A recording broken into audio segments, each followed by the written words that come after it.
Quem foi Jefité na Bíblia? Jefité foi um dos juízes de Israel antes do estabelecimento da monarquia. Jefité julgou Israel por 6 anos e libertou os israelitas da opressão dos amonitas. Mas a biografia de Jefité também é marcada por dramas familiares e reviravoltas. A história de Jefité na Bíblia está registrada no livro de Juízes, no capítulo 11, do verso 1 até o verso 27. Na Bíblia, Jefité é descrito como um homem valente, um guerreiro valoroso. Juízes 11, verso 1. Jefité era um gileadita, ou seja, ele era da região de Gileade. Inclusive seu pai se chamava Gileade, mas a mãe de Jefité era uma prostituta, e isso fazia de Jefité um filho bastardo. Então os filhos de Jefité, que eram os filhos legítimos do seu pai, dentro do matrimônio, expulsaram Jefité de Gileade. Juízes capítulo 11, verso 2. A história de Jefité na Bíblia. A história de Jefité começa a se desenvolver na narrativa bíblica a partir da sua fuga para a terra de Tob. Juízes 11, verso 3. Os estudiosos dizem que provavelmente Tob ficava a leste de Ramat-Gileade. A Bíblia diz que Tob, um grupo de homens livianos, se juntou a Jefté. O texto bíblico diz que aqueles homens seguiam Jefté, mas não explica exatamente o que eles faziam. Alguns comentaristas sugerem que eles saqueavam os outros grupos. Nesse tempo aconteceu que os amonitas se levantaram contra Israel, e então os anciãos de Gileade foram procurar por Jefté. Obviamente, isso tinha a ver com a fama de Jefté como um guerreiro de valor. A opressão do povo de Amon sobre Israel era muito dolorosa e durou 18 anos. Isso explica o fato que os líderes israelitas terem ido implorar a ajuda de Jefté, o filho de uma prostituta e que foi rejeitado por seus irmãos. Passou a ser visto como um homem capaz de libertar Israel do jugo dos amonitas. Inclusive, é bem possível que os seus irmãos estiverem entre os anciãos que foram pedir a Jefté que os libertasse. Naquela ocasião, Jefté lhe relembrou o fato de ele ter sido odiado e expulso da casa do seu pai pelos gileaditas. E Jefté também percebeu que eles só tinham ido procurá-lo porque estavam em grande aperto. Os anciãos de Gileade, no entanto, admitiram que dependiam de Jefté para o combate contra os amonitas. Eles também prometeram a Jefté seria o líder sobre todos os moradores de Gileade. Dessa forma, Jefté concordou em voltar com os gileaditas e foi reconhecido pelo povo como um novo líder. Juízes 11:11. Em Mispa, Jefté enviou mensageiros ao rei de Amon, ele questionando sobre o motivo de os amonitas estarem em guerra contra os israelitas. E o rei de Amon alegou que Israel havia tomado seu território depois que saiu do Egito. E então Jefté explicou ao rei de Amon como Deus havia agido poderosamente em favor dos israelitas no passado, desde a sua saída do Egito. Nesse ponto, Jefté se mostrou familiarizado com as Escrituras, embora tivesse estado longe nos últimos tempos. Jefté liberta os israelitas contra os amonitas. A Bíblia diz que o rei de Amon não deu ouvidos às palavras de Jefté, tornando o conflito inevitável. Juízes 11:28.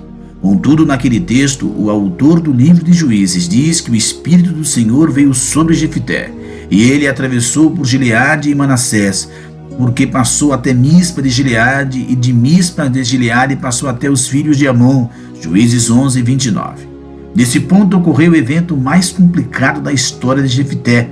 O texto bíblico informa que ele fez um voto a Deus, no qual se comprometeu em oferecer ao Senhor em holocausto aquilo que primeiro lhe saísse ao encontro da porta da sua casa, se Deus lhe entregasse os amonitas nas suas mãos.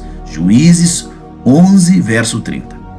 Conforme o livro de Juízes, Deus deu a vitória aos israelitas e a opressão dos amonitas terminou. O registro bíblico informa que houve grande mortandade entre os amonitas em dezenas de cidades, e eles foram subjugados diante dos israelitas.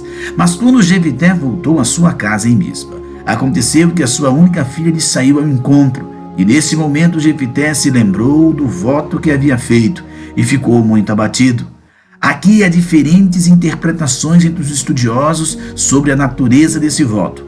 Alguns acreditam que o voto de Jefté foi precipitado e realmente implicou na morte de sua filha em holocausto, enquanto outros acreditam que o voto implicou na virgindade perpétua da moça que teve a sua vida dedicada ao serviço do Senhor. Se a primeira opção estiver correta, então Deus não aceitou o voto de Jefté, pois Deus sempre abominou os sacrifícios humanos.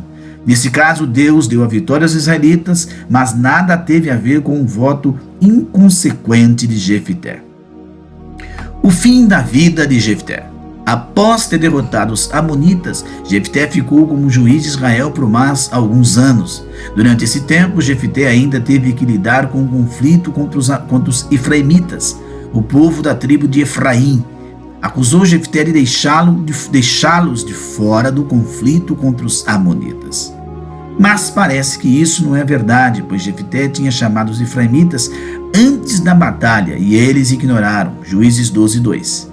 Então talvez isso significa que os efraimitas estavam ressentidos porque queriam uma posição de destaque. Seja como for, os homens de Efraim ameaçaram queimar a casa de Jefté, e ao que parece, com ele dentro. Juízes 12:1. Mas Jefté reuniu todos os homens de Gileade e lutou contra os homens de Efraim. Além disso, os efraimitas acusaram os gileaditas de serem desertores das tribos de Efraim e Manassés. Juízes 12:4. Contra os efraimitas, Jefté conseguiu outra vitória. Os efraimitas foram dispersos e os que tentaram retornar a Efraim através do Vals do Jordão acabaram mortos pelos soldados de Jefté e fizeram um teste de pronúncia. Todos os que quisessem passar por ali tinham que pronunciar a palavra Shibolete. Quem pronunciasse a palavra de forma errada, no caso de Sibolete, era preso e consequentemente morto. Aquele conflito gerou um massacre tão grande que a Bíblia diz que 42.000 efraimitas foram mortos naquela ocasião. Juízes 12, verso 6. Por fim, a história de Jefté termina com um texto bíblico informando que ele liderou Israel durante 6 anos. Depois disso, Jefté morreu e foi sepultado numa cidade de Gileade. O texto bíblico não fornece qualquer detalhe sobre as circunstâncias da morte de Jefté. Mais tarde, o profeta Samuel relembrou o livramento de Deus que Deus deu a Israel através de Jefté em 1 Samuel 12:11. No Novo Testamento, Jefté também é mencionado na carta aos Hebreus como um dos nomes da galeria dos heróis da fé. Hebreus 11:32. Essa foi a história de Jefté. Graça e paz.